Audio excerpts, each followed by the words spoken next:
Hi everyone, thank you all for coming. Good afternoon and welcome to Talks at Google Cambridge. I'm honored today to introduce Samantha Lakin. Samantha is a Cummings Foundation Fellow and a PhD student at the Strassler Center for Holocaust and Genocide Studies at Clark University, and is alumna of the Fletcher School at Tufts University and of Brandeis University. She has interviewed and researched Holocaust survivors as a Fulbright Scholar to Switzerland and is a grantee with the National Endowment for the Humanities. She continues to work with the World Health Organization on worldwide gender issues. Samantha has presented at a number of international conferences, including the University of London, the International Institute for Holocaust Research at Yad Vashem, the Museum of Tolerance in New York, and the International Society of Political Psychology. She's a consultant for the Kigali Genocide Memorial and the Aegis Trust in Rwanda, and on the advisory board of the Genocide Survivors Support Network. Samantha's research explores the stories of survivors of the 1994 Tutsi genocide in Rwanda and how their experiences affect their current communities. She focuses on memorials, rebuilding, and the transitional justice of the Rwandan community. Please help me welcome Samantha Lakin.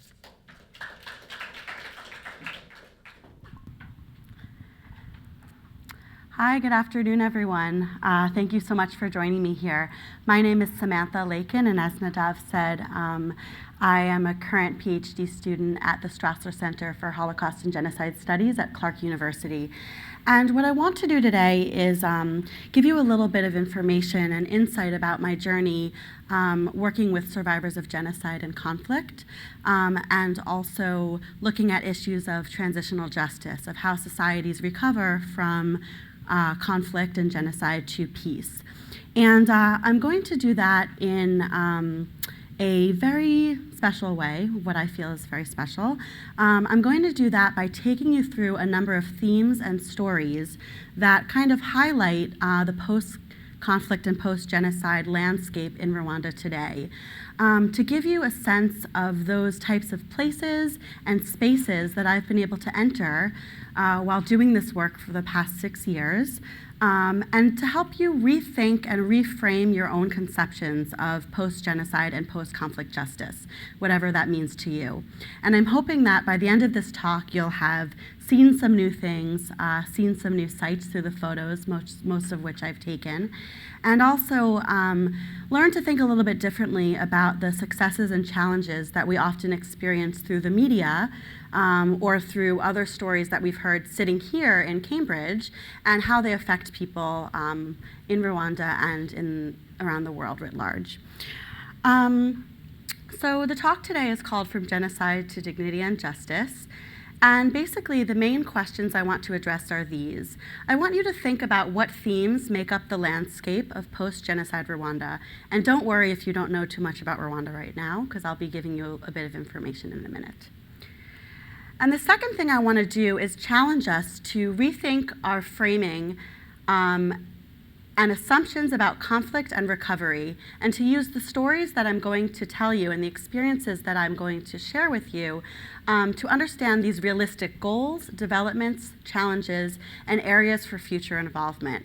And while I was speaking with Nadav beforehand, this subject sounds like something about genocide and death. My goal is actually to get us thinking differently and reframing our ideas and conceptions about what recovery means to a place where we're not sitting depressed thinking about how Rwanda was in 1994, but we are thinking about ways that transitional justice and other justice initiatives can really help societies recover, and thinking about that in a realistic and focused way. So when we think of post-genocide Rwanda, what comes to mind? Is it something like this? Or is it something like this? The first photo is from one of the national memorial sites to genocide in Rwanda, and shows some of the scars and the bullet holes, for example, on the skulls of genocide victims.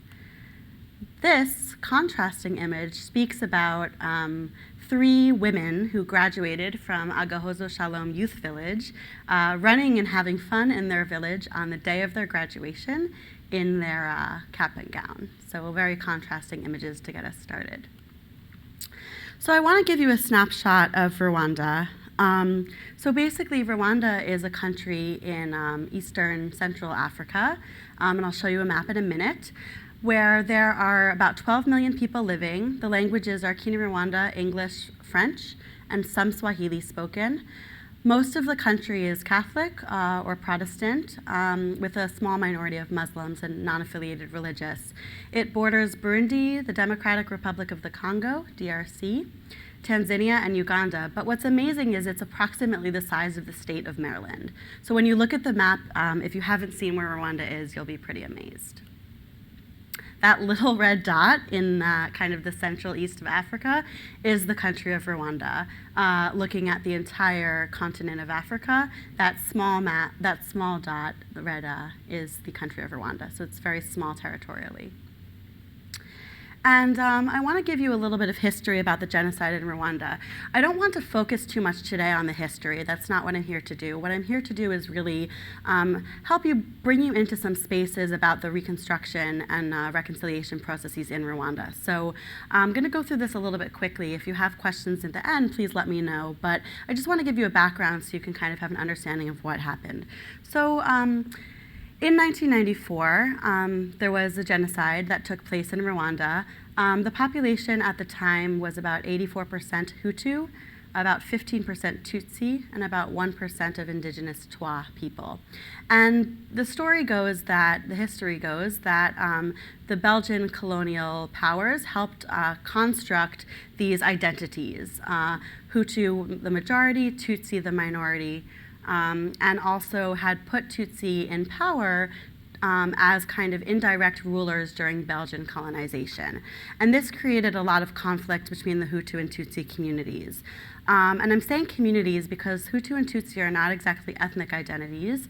In Rwanda, everybody speaks the same language, Kinyarwanda, and had come from similar backgrounds. So these divisions were not particularly salient or meaningful until the Belgian colonizers came to power. So again, they favored the Tutsi, who basically they gave a lot of positions to in government and in education.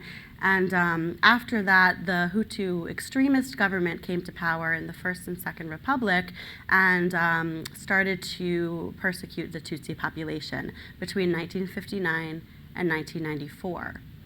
In 1994, on the 6th of April, that Hutu hardliner president, Habyarimana, his plane was shot down on the 6th of April. And on the 7th, the Rwandan armed forces and the Interahamwe militia started the systematic killing of Tutsi and moderate Hutus. And as we know, many of us who were alive during this period or who were watching the news, the international community really abandoned Rwanda. We've even seen recent articles come out in Foreign Policy that heads of state in the United States knew what was going on and were concerned about calling it a genocide because of what intervention would mean. And so these debates are ongoing, but in Rwanda, people generally feel that United Nations and international community let them down. So the killings began, and there were about 100 days of genocidal killings all throughout the country with very popular involvement. So killings on the ground, we call it low-tech killing with machetes and clubs and other kind of household and farming weapons. And on the 4th of July in 1994, the Rwandan Patriotic Front and the Rwandan Patriotic Army, who had been in exile in Uganda, came in, took control of the capital city of Kigali, liberated the country, and started to form a transitional government. So that's kind of the history we've got of what happened during the genocide. So the current RPF, Rwandan Patriotic Front-led government, and the state in general has really attempted to rebuild social order and social fabric in Rwanda since 1994. And the goal of the state with regard to survivors, which is specifically what I research, is threefold as identified by the state: to provide security, to combat genocide ideology and denial, and to reunite the country under the Banya Rwanda, that we are all Rwandan. We are all one Rwandan people. And these ideals are very prevalent and have been there since the end of the genocide in 1994 and are heavily present in the reconstruction that we see today. So just some statistics about survivors before we get into the meat, the kind of good stuff, where we're going to enter into these spaces, and I'm going to tell you a little bit about these themes that I've identified and the stories that go with them, the experiences that I've had being in Rwanda and being with different people. But we have about 1 million genocide victims, Tutsi and moderate Hutu massacred in 1994, about 300,000 survivors with 58% women, 64,000 or 65,000 orphans, widows, rape victims, children born of rape, which is a major issue right now in Rwanda, and also handicapped. So these are kind of some of the scars that have been left after the genocide. So these are the spaces of healing that I wanted to speak about. And I've identified basically 5 categories, broad categories, that I've really experienced that are taking place in Rwanda today. And as I said, they have their challenges and their successes. And what I really want to do is to introduce you to those challenges and successes so that we can gain a really comprehensive understanding of how to even start thinking about post-conflict development.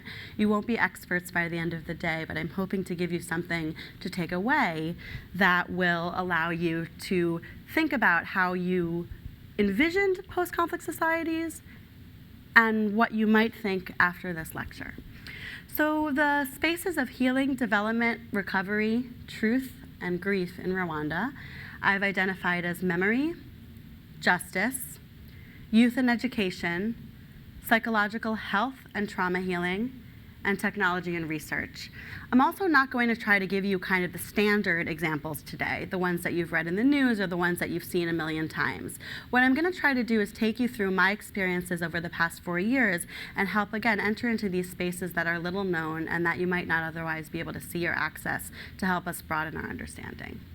So I want us to take a deep breath and look at this really beautiful photo of a sunset in Nyarabuye, Eastern Province, Rwanda, where my godbrother is from and survived from. And I want you to just take a minute before we enter into these themes and think to yourself, what does post-conflict mean or look like? Like we saw those 2 photos, does it look more like the skulls? Does it look more like the graduates, the women who have graduated high school? What does it look like to you right now before we enter into this moment?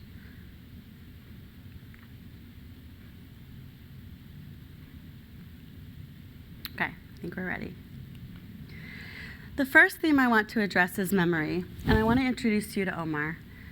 This is Omar, who is standing in Nyamata Memorial Church, where nearly 35,000 Rwandans were massacred in early April 1994. And Omar, at 10 years old, was only one of very few survivors. As he was a child, he was able to hide under other people who had already been killed, and even was beaten on his legs and had to remain silent to show that he was, basically to prove that he was dead before the Interahamwe left and had escaped out of the church and into the community of Nyamata. But what was amazing is I have known Omar professionally through the NGO world and never really knew about his survival story. But one day we were eating lunch in Kigali and he said to me, "Samantha, I know a lot about your work documenting testimonies, and I'd like you to come with me to Nyamata and to actually walk through the site with me and document my story." And I thought to myself, oh great, this is wonderful, it'll be good for my research, it'll help my friend Omar go through his story. But I didn't really realize how incredibly difficult and emotional it would be, not only returning to the site, but also returning to the site with a survivor of the site, who was also my friend. And so these kind of issues of memory were at play. Not only the surface issue where I can go in as a researcher and document people's memories of the place. The second element is not only am I documenting the memories, but it was in the physical space itself, which was very intense. And the third element was, this is my friend. This is someone I know and care about and work with.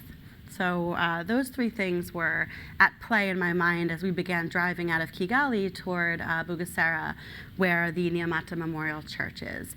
And in this photo, Omar's in the church. The gray banner is a memorial banner, and he's looking down at the benches which contain victims' clothing. So those are clothing that were either left in the church or brought to the church from victims who had died during the genocide. And you can see he's kind of thinking, and he's actually standing in the place where he survived. He survived on the bench that he is right in front of. And what was pretty amazing about documenting Omar's story is the kind of liberation it had for both me and for him. For me, I was trying to be professional and not to cry when my friend was telling me about his experiences, which included listening to the children and women who were kind of at the backside of the church by the altar, who were crying and screaming for God. He was hearing all of this and was recounting this to us. And I felt like I was causing him pain. I felt like I was kind of poking him with something sharp and hurting him, and I didn't want to cause him any more pain. But he had asked me to do this, and he wanted to document the story and continue to take us throughout the church and tell us about these experiences. And there I was trying to be completely professional for my friend, but inside feeling like I was really causing him pain, and that was really hard to deal with. And so we ended up recording this in a video form, and Omar now has it to share with his future family, future children, etc. And it ended up being a really powerful experience. But it took me really out of my element, where I usually interview individuals who I haven't met before and who I don't know and don't have a prior relationship with, trying to understand their relationship to memory and justice issues in Rwanda. So this was very different. And what it showed, though, was how important the memory was to him, that he wanted to do this as a way to honor his own memory, but also to keep it for the future. And so one of the themes that I wanted to go through with memory is that this Nyamata Memorial Site is one of the 6 national memorial sites in Rwanda. And there are also many local memorial sites. They're often like this, with survivors' clothing, skulls of survivors, caskets, and other things left behind. But to bring in some of these good things and the challenges, I wanted to talk about the purpose of having these memorial sites and having annual commemorations around them. So commemoration period begins in Rwanda on April 7th. Every year and lasts for about 100 days. And there are many local and national commemorative events. And during the commemoration, we have testimonies, poetry read, official speakers from government and from other communities, often a comparative lens, and most of the population in Rwanda take part in these commemorations. And so to get us thinking, it's really about what is the purpose of the commemoration. At one point, it brings survivors together, and it provides validation of the harms they've suffered. It can educate people. But sometimes there's also this re-traumatization. Sometimes there are state goals or other goals that are at odds with survivors' goals.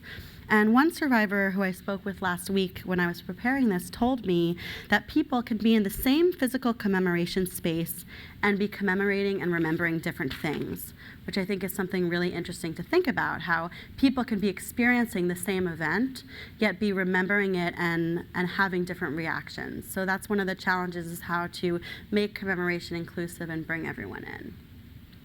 So this is, for example, something that happens at the commemoration. This is a photo I took of some of the candles that are lit as people sit in these kind of white plastic chairs.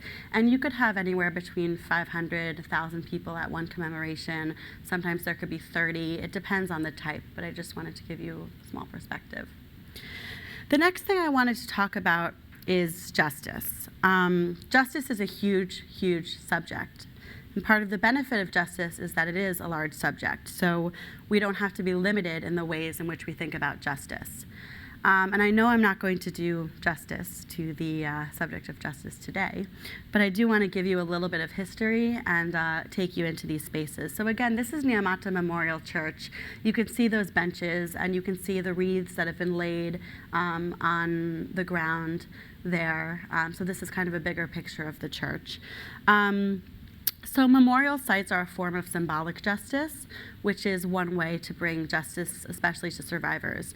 So in transitional justice, we often think about courts. We think about international criminal tribunals.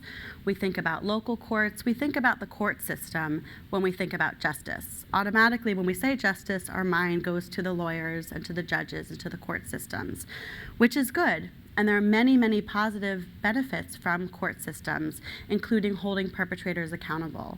One of the things, though, that I focus on is what happens when the courts close and when there's no longer juridical justice. And that's where these symbolic efforts, such as apology and memorialization and commemoration, come into play, which really focus less on perpetrators and more on survivors. I just want to go through a story of a woman, Bernadette, who I met interviewing during my 5th research trip in Rwanda. And we were sitting on the grass at the back of the Nyamata Memorial Church. It had been an hour-long bus ride, and we really had come, my interpreter and I, just to interview Bernadette. Now, Bernadette was a caretaker at the memorial, and most people didn't pay attention to her. They didn't know about her story. But when I met her and started speaking a bit of Ikina Rwanda with her, I realized she had a lot more to discuss than might have led on, with her basically being a janitor, having a cleaning role. And I remember this day sitting barefoot on the grass there, the 3 women, me, my interpreter, and Bernadette, asking questions about memory and justice. And she told me basically that she had been hiding in a place that was unfit for any human being. She was hiding in a hole in the ground underneath some large banana leaves. And the Rwandan Patriotic Front eventually found her. And she remembers them kind of picking her out of there and bringing her to a safe spot and picking the bugs and the bugs out of her clothes and hair. And she defines this as her sense of justice, which is the human decency that she was treated with in that moment of despair when she thought that the world had forgotten about her. And so it's kind of from that perspective that I take an understanding of justice, that justice can have multiple meanings for people in the aftermath of genocide and conflict. In addition to those legal forms of justice, we also have many other forms of justice that we may not even know about or may not even know to ask. And one of the things I do in my research is try to get at those other forms and other definitions of justice that may provide more meaning for policy and reconciliation programs than kind of the traditional forms of justice. So just something for us to think about again.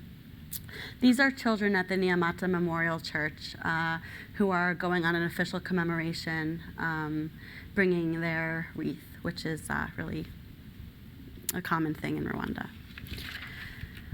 The next theme I want to talk about is youth and education. So this is Gakire, Dieudonné Gakire, and I met Dieudonné Gakire through a friend.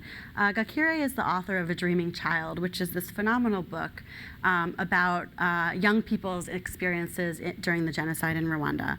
And I bring up Gakire because he is quite representative of the roles that young people had to take in the aftermath of the genocide. Now, not every young person is interested in the history of genocide, and that's normal. But there are many people in Rwanda, especially young people, who are truly interested in trying to make sense and have this psychological process of meaning making of the experiences they had, whether they were 2 years old, 4 years old, 10 years old. They're still trying to make sense of what happened to their families and also educate others. And they really take this as a personal goal. And Gakire's book is an example of that. Gakire was actually invited to Bogota, Colombia, to attend the international book fair there. And I had been working with him on getting grants. And thanks to a number of sponsors, he was able to fly for the first time out of Rwanda to Bogota. And I remember being on Facebook Messenger, and I said, "How did it go? How was the lecture?" And he said, there were 400 people there. And I thought to myself, 400 people from Colombia and other places came to hear you speak about your book. That's pretty incredible, and that impact is pretty amazing. And just to provide a statistic, 60% of Rwandans living in Rwanda are under the age of 25, like Gakire. And so we have this heavy burden, but also opportunity put on the youth in Rwanda. And there are other incredible things that they're doing that I can tell you about as well.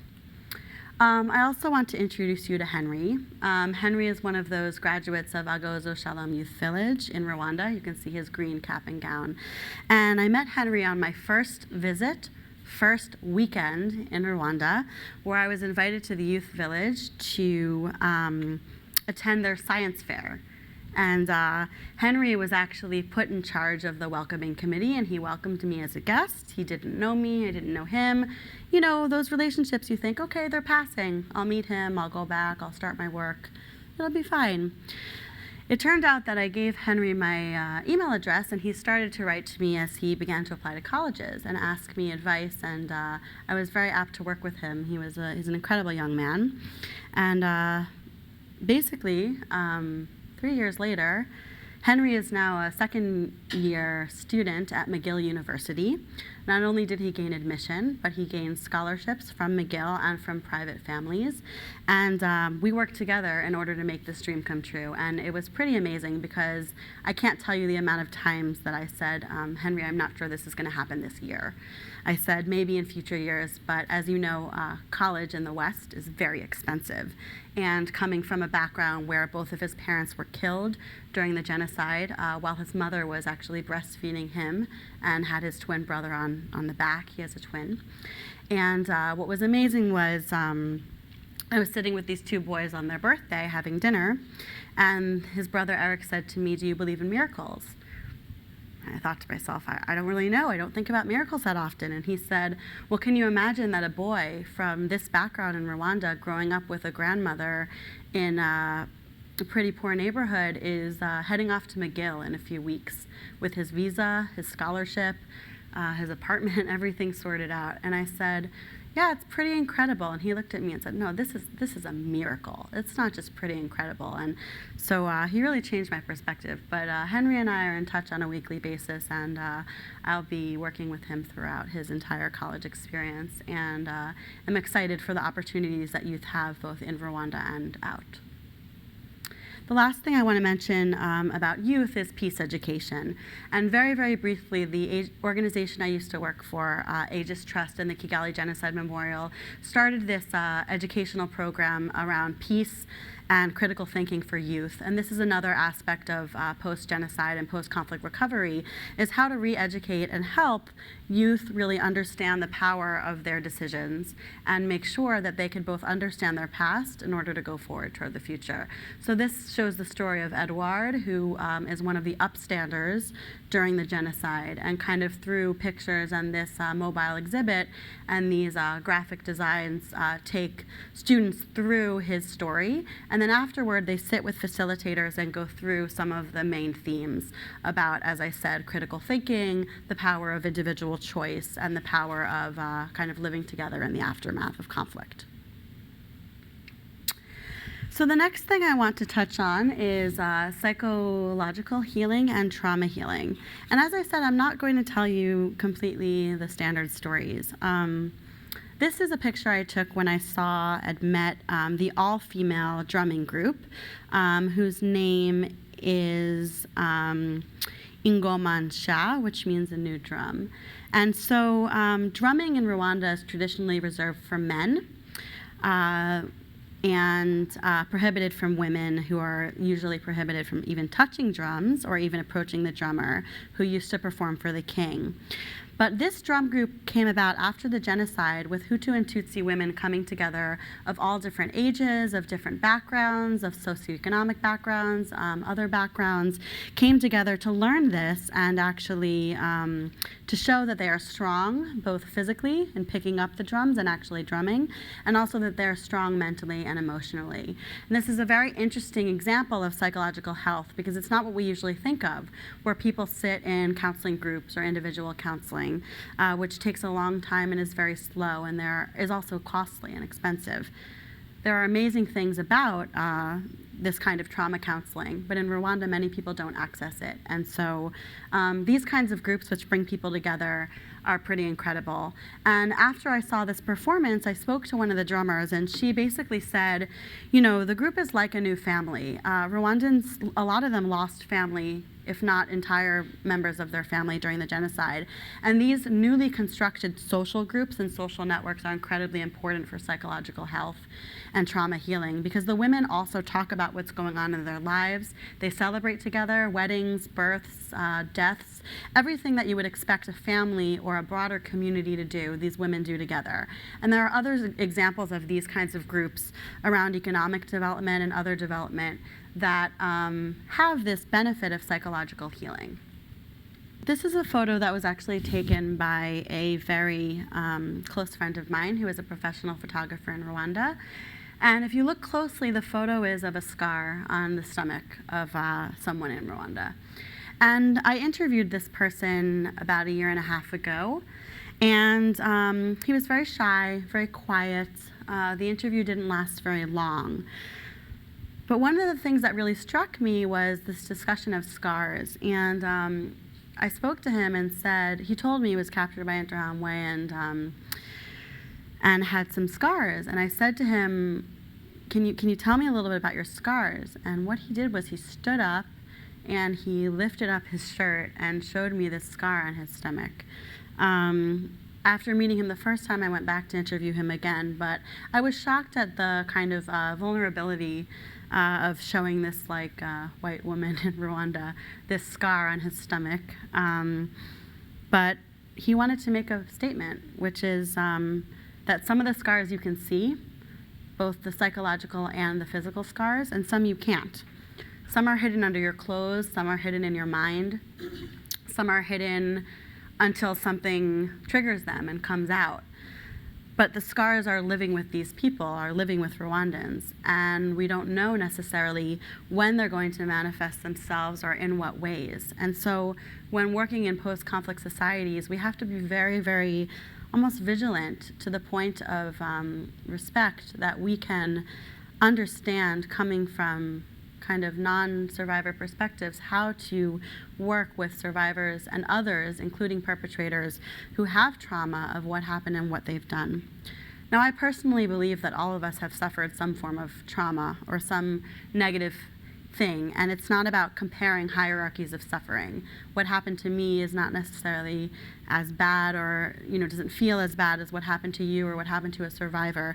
But the point is figuring out what is the human level that we can connect on to show the most basic level of respect for someone who's been through these experiences. And I've been very lucky to have had the opportunity to see scars like these, which definitely make you uncomfortable, to have them photographed and used for educational purposes, for teaching, and also to understand that, again, the scars don't always come at the same time.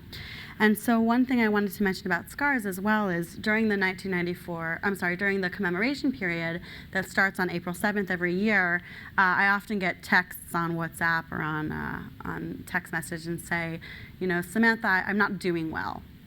And I get a little concerned, and I think to myself, well, I'm not a counselor, and I've met people in Rwanda, and they're telling me that all of a sudden something happened and they're not doing well. And so it's very surprising the ways that in which people will reach out to their friends and other people who they've met. And sometimes you feel, I don't have a strong connection with that person, but for some reason they felt they could trust me, or maybe I was the only one online. Right? Maybe I was the only one online in that moment and they wanted to speak to someone.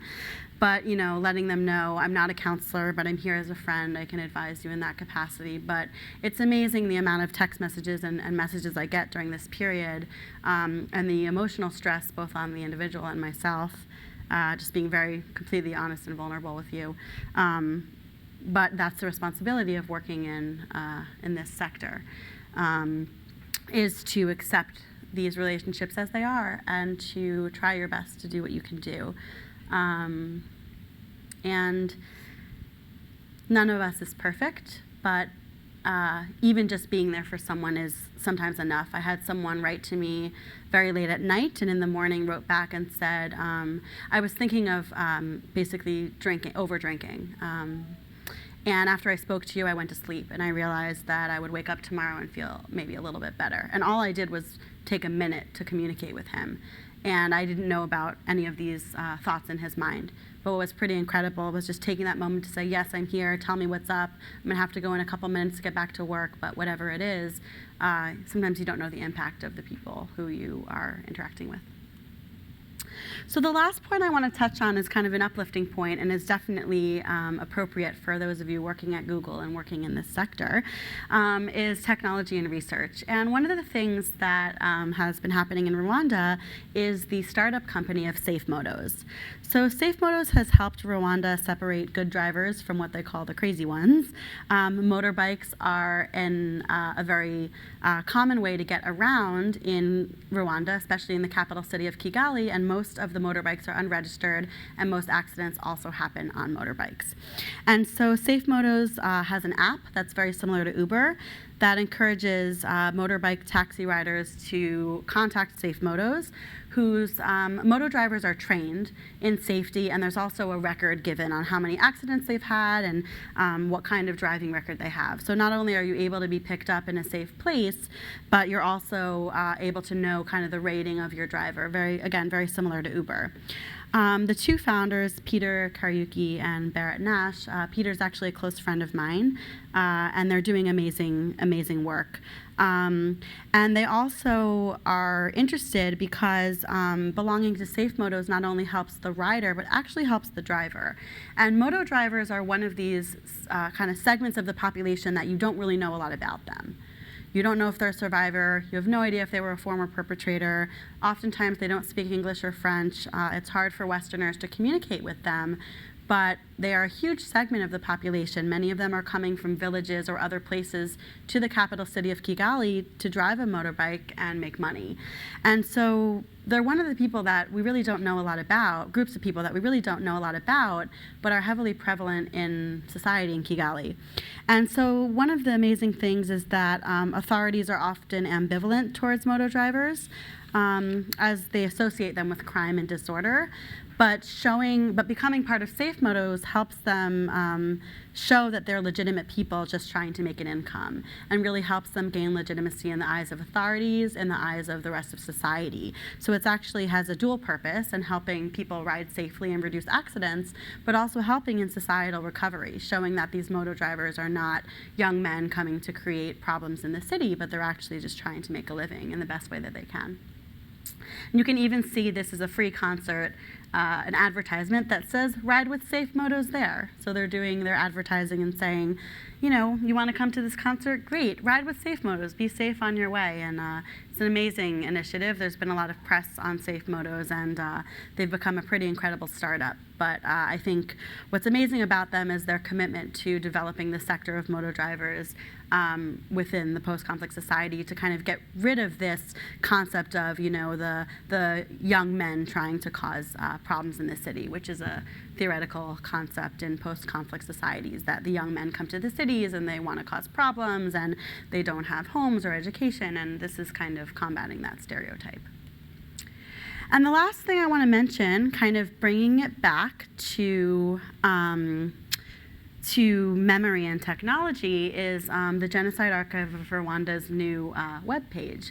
And so the Genocide Archive of Rwanda is able to bring access and knowledge to individuals around the world. They have pre-scanned and pre-screened all of their data that they put online, where people can watch videos, they can watch propaganda videos of the Hutu hardline regimes before 1994. They can find documents. They can take a virtual tour of the memorial sites, which is pretty incredible. And these are some of the positive things about this website. And some of the questions also exist, which is how or in what ways can they be meaningful for the local community on the ground? They have a huge reach for people who are international, but what about survivors, perpetrators, ordinary citizens who are living on the ground, who might not have internet access, or who might not be interested in this kind of education? Who is their primary audience, and how do these issues reconcile themselves in the same platform? The issue of catering to a number of communities and a number of individuals. And so that's one of the things that I think about when looking at these online platforms or these virtual tours of sites, is that, yes, a lot of people cannot travel to Rwanda and see these sites firsthand or understand what happened firsthand. So they're getting wonderful education through a platform like the Genocide Archive of Rwanda. But at the same time, we don't want to do that at the expense of understanding and making memorials and other archives meaningful for survivors and former perpetrators. So I'm going to end there for a minute, and I know I've given you a lot of information, a lot of stories, a lot of food for thought, but what I'm hoping is that this kind of has given you an understanding of Rwanda as an example for post-conflict societies writ large.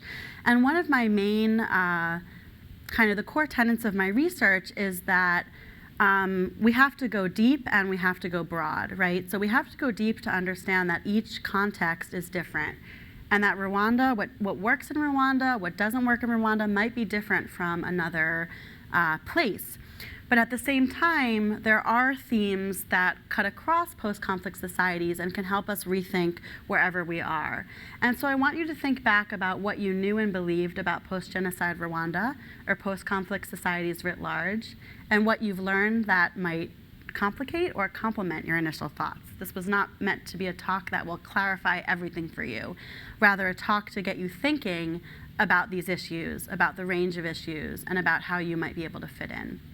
So I want to close with a quote from one of my idols in the world, Desmond Tutu, which is, "Do your little bit of good where you're at. It's those little bits of good put together that overwhelm the world."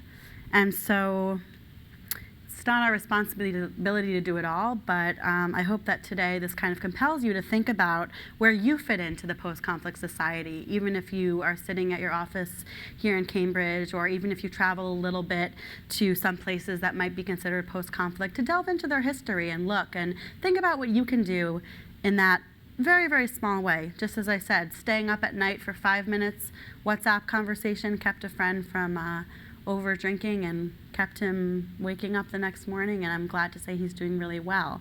What are those things that you can bring to the table? With that, I want to say thank you.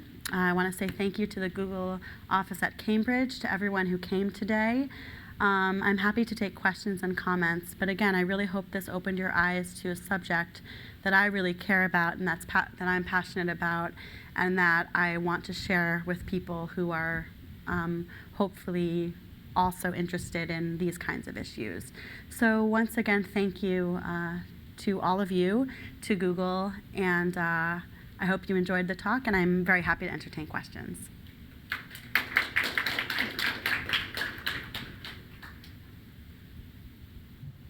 Hi. Can you talk a little bit more about transitional justice and in the context of the Rwandan genocide, maybe just giving us more details of what happened with tribunals and the historical facts? Yes, absolutely. So as I mentioned, I'll give you kind of the Transitional Justice 101, which we do have a Clark seminar on transitional justice at Clark University. I'm actually going to give it to you in like a minute. Don't tell any professor who teaches that class that I've done this. No, I'm just kidding. They're my advisor. So basically, transitional justice, as I mentioned, is a type of justice that accompanies states and societies from conflict to peace.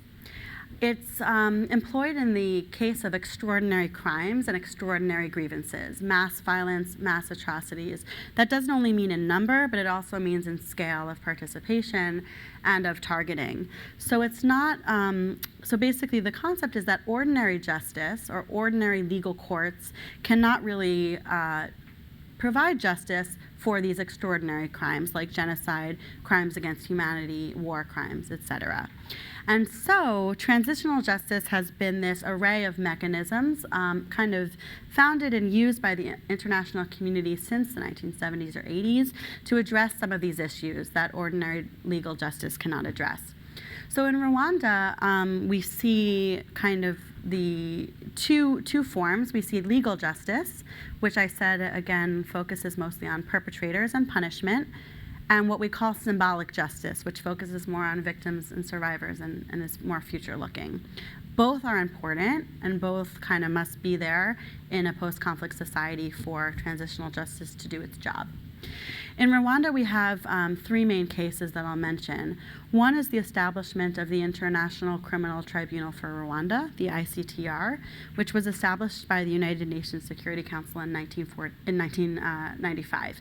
And this basically was implemented kind of like the International Criminal Tribunal for former Yugoslavia, and in the legacy and tradition of the Nuremberg tribunals after World War II, to try the perpetrators, but not only the perpetrators, but the big fish, the ones who were the organizers, the masterminds who were instrumental in planning and carrying out the 1994 genocide in Rwanda. And so the ICTR, I think, was in operation for 20 years. It closed in 2015. I do have statistics on how many people they tried, but it wasn't too many. And it was also very difficult because it operates with the bureaucracy of a tribunal, right? So you have trials, you have appeals, you have a whole mechanism dedicated. The court was also in Arusha, Tanzania. It was not in Rwanda, so there was outreach about the happenings of the court in Arusha. There was outreach into Rwanda, but reviews are pretty mixed. So it goes for the big fish, and it closed in 2015. And there were some very well-known trials that came out of there, including the Akayesu case, which proved that genocide is rape is a form of genocide. Rape is a systematic form of genocide, and it was the first person convicted of rape during genocide. It's Akayesu. So in addition to the ICTR, we have a form of local justice called the Gacaca tribunals. Now, Gacaca were typically tribunals employed in Rwanda for land disputes, where people would come together and kind of elders or trusted members of society would decide what would happen in a dispute. And in 2002, I think, or 2005, this was readopted in Rwanda, where there was a local selection of judges, and local individuals would come together kind of in their communities, literally on the grass. Perpetrators would confess what they had done, and survivors would kind of forgive them or would then have more knowledge. Maybe one thing came out of Gacaca was where the people were buried, which was a huge deal. And so these Gacaca courts were kind of localized forms of justice. They also have their critiques in which the judges were not trained judges, there were no lawyers or representation, so questions of due process. But basically the purpose was that the ICTR and the national courts couldn't try the large number of perpetrators. The prisons were overflowing, and there had to be some practical form of transitional justice. And so the Gacaca courts were formed in order to kind of try the lower level perpetrators, people involved in property theft, people involved in assisted killing and murder, things like that. So those were the Gacaca courts, which closed in 2012. And then we have this third section, which is the symbolic justice, which are kind of more what I discuss and absolutely more what I study, which are memorializations, commemorations, creation of memorial sites, burial, creation of families, artificial families in the aftermath of the genocide, official apologies, security. These are all the things I would put under symbolic justice. So that's kind of the range that transitional justice takes specifically in Rwanda. Hey, how do you think our understanding of post-conflict societies and recovery affects how we look at ongoing conflicts? It's a great question. Thank you so much. So I think it's interesting because I was actually speaking with my father yesterday, who's here, and he said, haven't we learned anything, right? And I think a lot of people ask that, right? Haven't we learned anything? The 20th century is known as the age of genocide, the age of conflict. Haven't we learned anything in how we have seen and viewed post-conflict societies and the challenges they have? Don't we want to prevent that? And of course we do. I think the difficulty, though, is that there are so many factors at play that when a new conflict arises, what worked or didn't work, for example, in Rwanda in 1994 in terms of intervention, may or may not work in Syria today. It may or may not backfire, and that's why those local specialized analysts are just as important as the ones working at the broad level. I think, though, what what's particularly important is fact-finding in post-conflict, is when we're able to, when the conflict kind of has subsided. Now, of course, conflict doesn't end when the fighting ends, right? There's elements of protracted conflict that continue long, long after a ceasefire agreement is signed or fighting physically ends. And so I think looking at the complexities and also the fact-finding, understanding what really happened, what were the patterns of violence, what were some of the triggers, and analyzing these things, analyzing propaganda, dehumanization tactics, groupthink and group mentality, masculinities and initiation into masculinizing groups, economic problems, all these factors at play help us gain a really good understanding in hindsight of what happened post-conflict. How do we now apply them to what's going on in active conflict? And I think that's the million-dollar question. So I don't have a great answer for you, but I do think that understanding the patterns and accurately understanding what's happening in current conflicts is really important, and doing more documentation as the conflict's going on.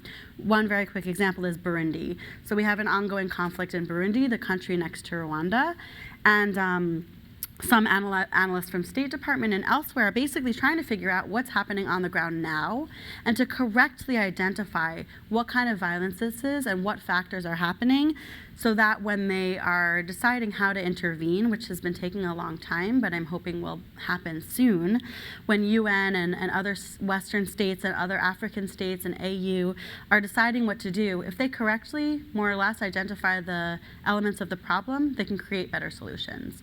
And so that's where I'm hoping we're going, which is being able to kind of disaggregate and then build it back, disaggregate into themes and build it back up to prevent. But unfortunately, what works in one place might not work in another place, and we've seen that a lot. So I'm not trying to be pessimistic. I'm just trying to say that it's a lot of work, and we have to do it well. Oh, I like your presentation. As a Rwandan who went deep in the subject, not only you read the books like any other person could read the book, but you made an impact and will make an impact because you have met those, those you have shown us, who were victimized during the genocide. In your experience, it's really sad to get to the point of justice, as you have explained, transitional, in all those phases, 3 phases of it. What do you think of bringing justice when we hear the whole world, hear people who deny the existence of this genocide? And mostly, let's say that we live here in the United States and elsewhere in Europe, some of the perpetrators have fled the country and they are all over the world. And they have come about this denial that the genocide has not taken place. Others will come to say, well, we accept that the genocide have taken place, but there was a double genocide. Mm-hmm. Another group will come and say, well, this is a group of the denials of genocide, yet they're not Rwandans, another group of Rwandan perpetrators, and they have not been even in the country. They go ahead and, if I could use the word, preach here and there about that kind of denial. How will you bring that into being, or bringing a sort of justice to these kind of stories around the denial of justice? Mm-hmm. Thank you. Thank you, Professor Bayangana. Professor Bayangana brings up a really great point, which is what forms does denial take, and what do we do about it?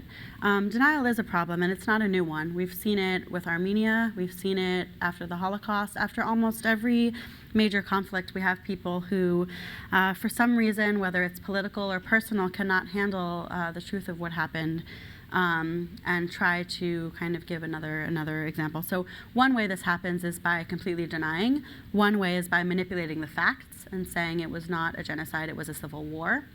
Or, yes, Tutsi were killed in 1994, but also there were crimes against Hutu in 1995, 96, 97. And that is that concept of double genocide, that it was not only Tutsi who were killed, but after that, Hutu were killed as they were exiting the country and were targeted.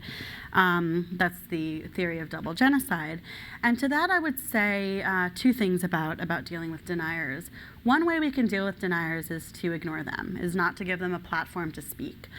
Because when deniers are interviewed on television or they have a chance to write in media, and of course there's free speech in these countries you mentioned. People can publish anywhere they want.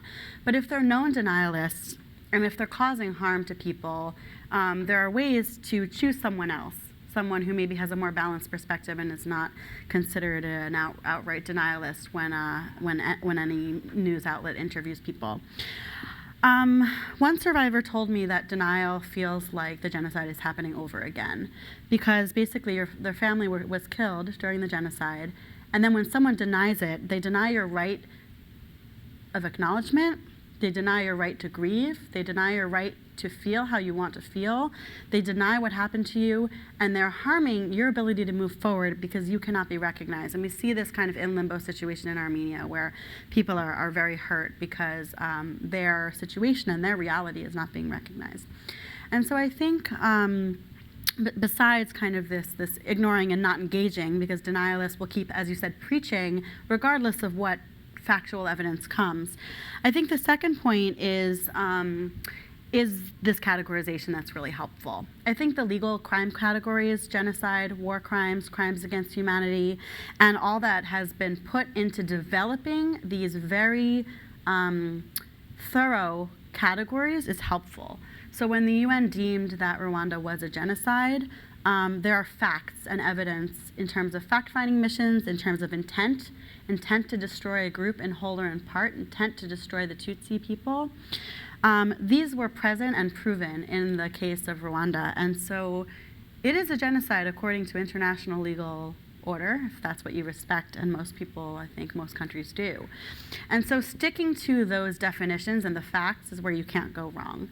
At a certain point, if you start getting into the emotion and trying to convince people, it can get very messy. But the facts of the matter are the ones that stick there, and the ones that are grounded in international law, international theory. That's where I think we can really keep continuing with helping to fight denial. But denial is very harmful for everyone, and it's a big issue in Rwanda right now. So thank you so much. Well, thank you, everyone.